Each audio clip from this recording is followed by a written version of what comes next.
We all can make mistakes sometimes. We all have flaws. No matter how you're strong, you can fall. Yeah. It's about the times you fall. It's all about the times you rise. Be strong. Don't give up. Brush off yourself. Wipe the tears from your eyes.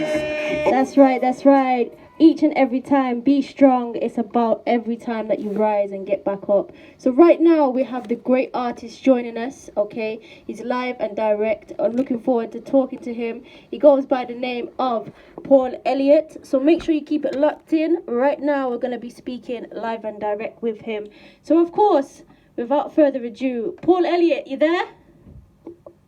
I must say greetings in the mighty name of His Imperial Majesty, Emperor Haile King Selassie I, Jah Rastafari. It's a pleasure and honor speaking to the most royal divine highness on the radio right now, Sister Kat. Give thanks. Blessing, health and strength to you and all your listeners. Blessings every time. You know what? I'm going to kick off the interview by asking you, what does music, reggae, mean to you? Reggae music is everything to me. I was born and raised in reggae music ever since I was a kid. I never do no other job. It's my lifestyle, it's my liberty, it's my food, it's everything to me. Yeah. Reggae music, overall. Wow, for real, definitely. You know what, I want to know, and I've got a question from one of the listeners. They're asking, what is the chosen one? Tell us about that. Well, based on an incident that took place in my life where my mom and my two brothers get gunned down in my community, wow. Waterhouse, Kingston 11, and the guys them was hunting me to kill me. Mm-hmm. And I overcome with a song called Save Me, O Jah, which out of that come forth the album Save Me, O Jah, which was album of the year in England, 1998, yeah. And the Black Echo charts, and the people just say, to all you come to prominence right now, you are the chosen one, because you must definitely chosen not to resort to crime and violence and just use music as your only source of inspiration and the only source to console myself and my family. Yeah. Wow. What a story. Definitely powerful. You know, we just literally played Save Me, O Jah and Be Strong before you came on the radio. And then you just spoke of that story. So what a blessing. It's a tragedy and also a blessing in the same time, because I'm here now to live a story to tell the world about my journey here in music business from 1980 till now. Wow. So, you know, let's talk about that, because it takes a very special person, I think. You know, you've gone through that tragedy. What advice can you give the younger listeners? Because, you know, you must have heard of different beef, different instances where people, you know, they're going to kill this person because they did this to that person. So how did you overcome that and kind of think, you know what, I need to have a better avenue than going and killing that person? Well, my way of consoling myself and others, I go about it doing it this way. And my way was sing music and make the killers feel the vibration of the music and let them know that a wicked man flee when no one pursue it. Wow. You know what I mean? And if I did pursue down that path, I would be maybe 6'6" under the ground, I maybe would be in prison. But I was the one who they have to stand up for my brothers and sisters. And I mean, as the head of the family at that time, you know what I mean? To console everyone and see my two brothers' funeral off and see my mom funeral off through such tragedy.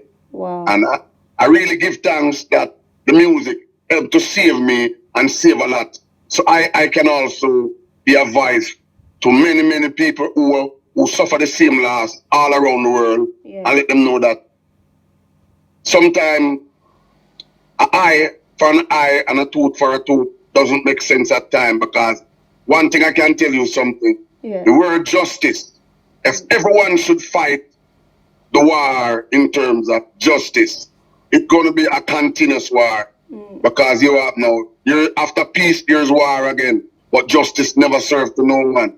And if we should follow the word justice, it's going to be always war, rumors of war and war and war and war. So if we can just try to use, and I mean, peace and unity and love to conquer all things, that would be a good way going forward. Yeah, definitely. Wow. What a powerful message for the youth out there. I say if we should take justice in our own hand. Yeah. If we try justice, it's gonna be a long journey to deal with justice. It's gonna be racial justice, it's gonna be political justice, it's gonna be community justice, jungle justice. So we're gonna have to just try love, unity, and try to forgive someone even if them offend you. For real. We'll just try to use love as the biggest conqueror. Definitely. And you know, who inspired you? What kind of music did you grow up on? I grew up on all type of music. I was listening to all type of music. R&B, hip hop, jazz, rock and roll, all type of music I grew up on. Yeah. But it's my community and the political struggle at that time in the early 80s with GLP and PNP and the whole infiltration of the CIA in Jamaica creating the weapon drugs, runnings, everybody turned cokehead and all type of thing at that time. And that was the only thing I could use to express to my fellow brothers, singing about the plight that was we all was experiencing. For real. And I understand that you had just on the next gully from you was Half Pint, Dennis Brown, Black Ofuro. What was that like and how did that inspire you? No, well, Half Pint was a man who sang a lot of roots tune. Black Uhuru, I grew up with them, Junior Reid, Dan Carlos, Mighty Diamonds, you know what I mean, Wailing Soul. I grew up in a musical community. I grew up with the legendary King Tubby's, King Jammies, Nine, The Observer, Bonnie Lee, everybody from the root. Wow. So I couldn't do nothing else but just the struggle. I live the struggle and I have to sing about the struggle. Yeah, definitely. You know what? I'm glad and I'm happy that you chose that path. So big respect for doing that. And you know, I want to talk about you taking apprenticeship at Jammies and how that came about. Well, taking apprenticeship was just getting the chance to sing on the sound system. Okay. Because at that time we have Nicodemus was ruling, John Wayne, Pompidou, Tolity, and these are the guys who used to give me the opportunity to sing on the sound system, and I mean in the community. Even though I was singing on talent concert and singing in Sunday schools and you know all type of community event, that they helped to develop my craft. Singing Sunday school song like Yes, Jesus, all of them type of song there. So it helped me to understand how to, you know, use my vocal from a tender age. Yeah, wow. And what was the key message that Jammies kind of taught you? Well, I would say it's not even Jammies. I would say basically I was self-taught, you know. Okay. Because it's not even Jammies. I stand up and watch all of these people, how them work. Yeah. I stand up and watch Dennis Brown. I stand up and watch Gregory Isaac, watch Delroy Wilson, I watch Alton Ellis, how them do them craft. Wow. And from watching them doing that, I get to, you know what I mean, meet them, know them, watch them do the work, and it just becomes a part of you automatically. For real. And then we want to know about the name Culture Paul, because obviously now you're known as Paul Elliott. But tell us how you got Culture Paul. As we say, just through growing up in the community, singing about that was happening in the country at the time and in the community at the time. Yeah. As my friends them used to say, y'all is a sing culture tune. If you name Culture Paul, my name is Paul Elliott. And say, no man, a Culture Paul if you sing. Okay. Singers. So I start to sing as Culture Paul to my school friends and childhood friends. Wow. Let me start to use the name Culture Paul. And a couple years later, I decided to make the transition to my real name, Paul Elliott. Okay. Okay. And what was the decision for that? Was there any particular decision or you just thought your real name was what needed to happen? No, it was Nine of the Observer, people like Ken Booth and all of these people. I used to go look for Ken Booth on Maxfield Avenue when he lived around by Maxfield Avenue. And him always hear me DJ and him always hear me do things like that. And I said, You have to sing and stop DJ, you know. Wow. You know, see, you have a beautiful voice, man. Sing, man. You always a DJ. Because just to Nicodemus, them was running the place. Yeah. So you know how to DJ. When you hear Nicodemus, them and police and soldier raid the dance of them days, you hear Nicodemus come on the mic. What a cool officer. Come let me tell you with him stripe on him shoulder. And him all a DJ too tough and all the police just use all the SLR and lick him all them chest. Come on for the mic, boy. Wow. So then you went to Black Scorpio Studios. Tell us about that and how that came about. Well, I went to Black Scorpio Studio when I never getting adequate opportunity down there by King Jammeh Studio. So I decided to go next door community because just a bridge make the difference and the gully make the difference between Waterhouse and Jerusalem. Yeah. So I walked over Jerusalem and checked Jack Scorpio. And when I checked Jack Scorpio to do some recording, he never really know my experience and the amount of record I have out here from before. So he said, what can you do for yourself? And I said, what do you want me to do? And he said, if you can afford to furnish the studio time and thing, we can put out a 45 for you. But as a kid, I used to do a lot of dub plates for sound system out of England, Shaka Sound, V-Rocket, No Generation, Fat Man, Saxon, Java, you know what I mean, New Sensation, you know, V-Rocket. All of them dub plate money were used to come in at the time. I used that money and invest back in myself to produce a first song I sing for Scorpio called Girls, culturally record the session and mix the song. Wow. And that was my first song on Jack Scorpio label. And I continue doing that until I make the transition to Paul Elliott, Stronger Production label. Wow, okay. So tell us about that. How do you go from going to different studios and then you decide, you know what, I'm going to do this on my own, I'm going to produce on my own. How does that transition happen? Because I've been always producing on my own, because I used to work at a label named Liquor C. Okay. And all of the songs that come out on Liquor C, I was the producer behind the song, but the investor was the executive producer, but I was the producer behind the song as I take care of all of the recording session. Okay. When I was working with even a label called Lucky Love, I was the man who doing the studio time, deal with the musician, make certain them get X amount of money for them work. And I produced the song, but the executive producer only financed the session. So I always been my producer from ever since. Okay, wow, big respect for that. So is there a difference, or is it just all natural for you in regards to being an artist and being a producer? Is there a difference? The difference, I was forced to be a producer because I wasn't getting the type of support, because from I knew myself, I never have a manager, I never have a boss, I never have a godfather or somebody who said, boy, the youth are good.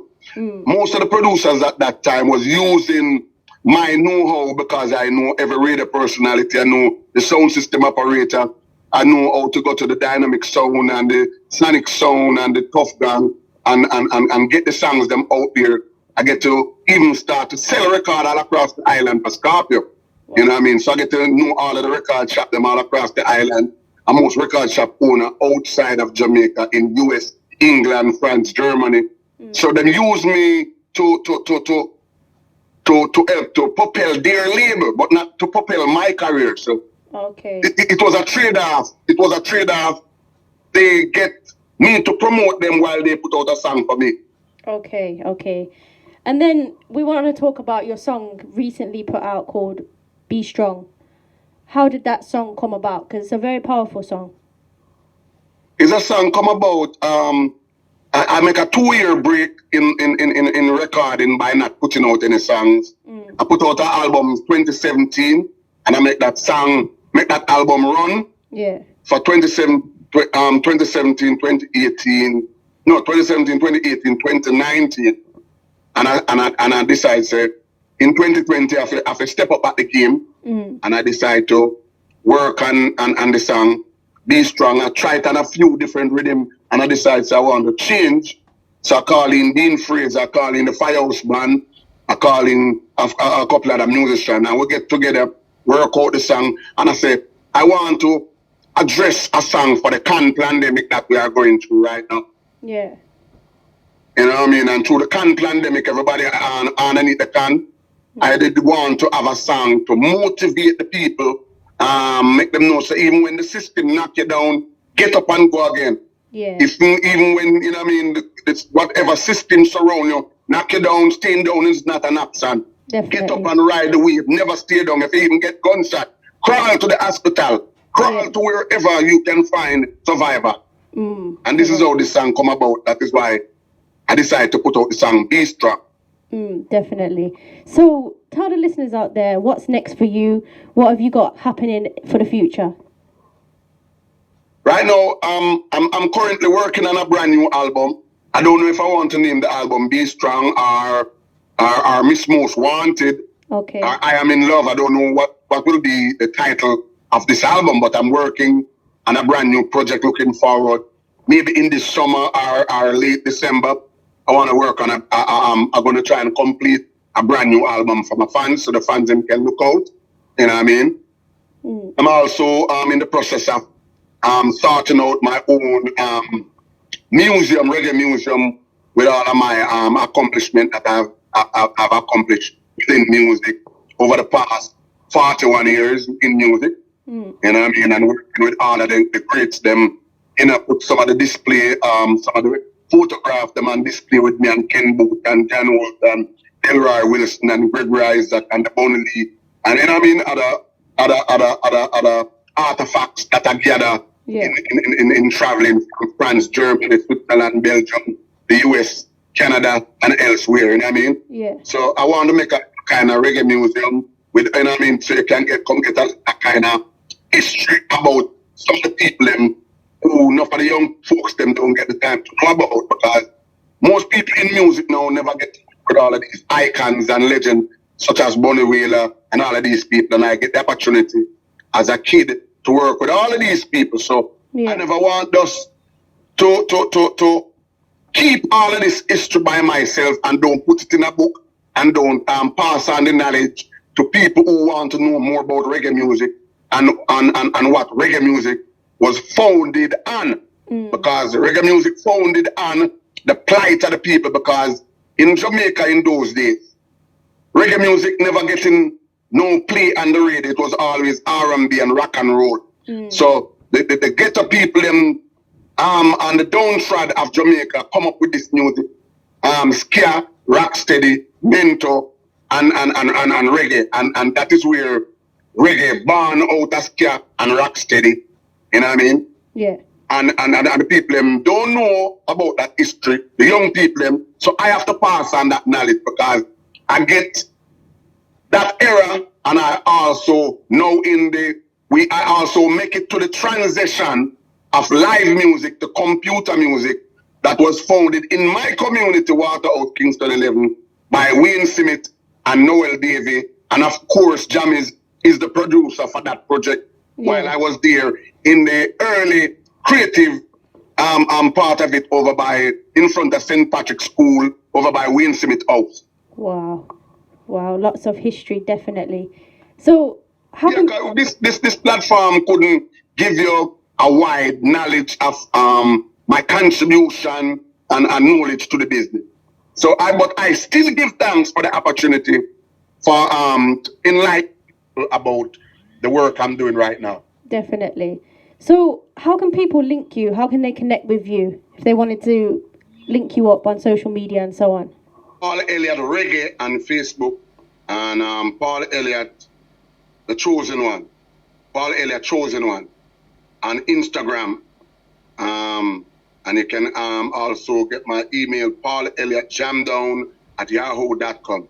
PaulElliottJamdown@yahoo.com, and them can contact Paul Elliott on 1-876-395-0033. 1-876-395-0033 for booking. I also gonna have to tell the people that them can look out for a brand new video coming out this weekend. Okay. For a song named Miss Most Wanted. This song is coming out. The video is coming out this weekend. The song is now on top of the chart. And right now we have a new song called I Am in Love on the Tucker label. Wow. And this song is doing very well as well. So it's more than one thing going on at one time. Tucker just dropped the new song with Be Strong, Miss Most Wanted, and I Am in Love. So these three songs is burning the place right now. Yes, definitely. And you know what? I'm happy for you. Definitely hope that it just keeps going and going. But of course, before we go, what would you like to say to the listeners out there? I want to tell them so them can go out and support Paul Elliott on iTunes, Amazon, CD Baby, Google Play Store, Zodiac Worldwide. There's a lot of album out there. Save Me Jack, Coming Home album, Meaning of Life, Self-Reliance, Paul Elliott and Friends and the Stronger Rock Rhythm, Paul Elliott Reggae Paradise album, Paul Elliott Rooted Stronger album, and many singles. Please go out and support, and trust me, I will always be the voice for you.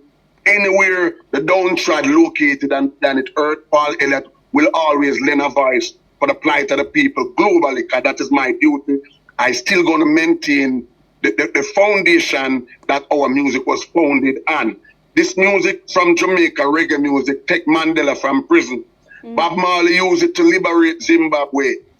This music is so powerful, uniting our political arena in the early 80s between JLP and PNP, make everybody start to go in one another house and yard, eat a pot, cook a pot. So this music does so much, and this is the music that makes so much ghetto people come out of poverty and start to live like a middle class or second class or even first class citizen in Jamaica. So it is very, very important that people understand this music. It's not just the music that you dance to. It's not just the music that you laugh to. It's a music educating and entertain. Definitely. We understand our dance hall counterpart that them presenting now. And when I say dance hall is and not dance hall, is because of the content that is coming out of Jamaica. Not bashing what my counterpart them are doing, the youths them, but I'm bashing the lyrical content that is on the current beat them that is coming out of Jamaica. For real. And you know, I can't have Paul Elliott on the radio and not ask him to sing a little something for us. Would you be up for that? Your name is all over town. Many men want you to wear their crown. You are priceless, no prices on your head. Many men out there would like to take you to bed. Miss Most Wanted, the best girl that I've ever seen. Wanted, to some you're a mystery, 'cause I'm in love. The way you make me feel is so real. You knock me off my feet. Yeah. I want to win my world. You are the perfect girl. More love, health, and strength. So I wanted to go out and support this wonderful song, I Am in Love, Miss Most Wanted, Be Strong, and all of the previous projects and before. Paul Elliott is live and well. Original Culture Paul from Waterhouse. Chosen one Paul Elliott, up and about. Enough love, respect. Sister Kat, thank you very much for your wonderful platform. Thank you, listeners, for the time that them take to listen to us this afternoon. I'm so grateful. Anytime. You know what? It's been a pleasure. We have to give you a signal for that, man. It's been a pleasure, and I hope we get to speak again soon and just keep pushing the great music that you've been doing. It's been a blessing. As long as breath in our body and you are doing what you are doing, I'm going to do my part to ensure that you get positive reggae music from Jamaica. Blessings. Big up your brethren, my brother, Mr. Tucker, the whole family, and you know there's something going to love. Big up yourself and your family, Sister Kat, and big up all of the listeners them. Rastafari, love and protect them in the pandemic time. Definitely. Give thanks for your time. It's always appreciated. We'll speak again soon. Have a blessed rest of the day, yeah? Same to you, same to you. Bless up, bless. Yes, people, please do go and support Paul Elliott. Go and check him out. Go and see what he's all about. Definitely feeling the vibes, feeling the energy. Lots of you are saying they love his tune called Be Strong. We're going to be playing the last little bit, okay, that we just kind of started before it cut off a little bit. but it's back on, and right now we're playing Be Strong. Check it out. This time, just keep the faith. Cause I'm gonna make you shine. If you should fall down 8 times, rise up 9. Be strong, don't give up. Life is a journey, you gotta live it up. The way you make me feel is so real. You knock me off my feet.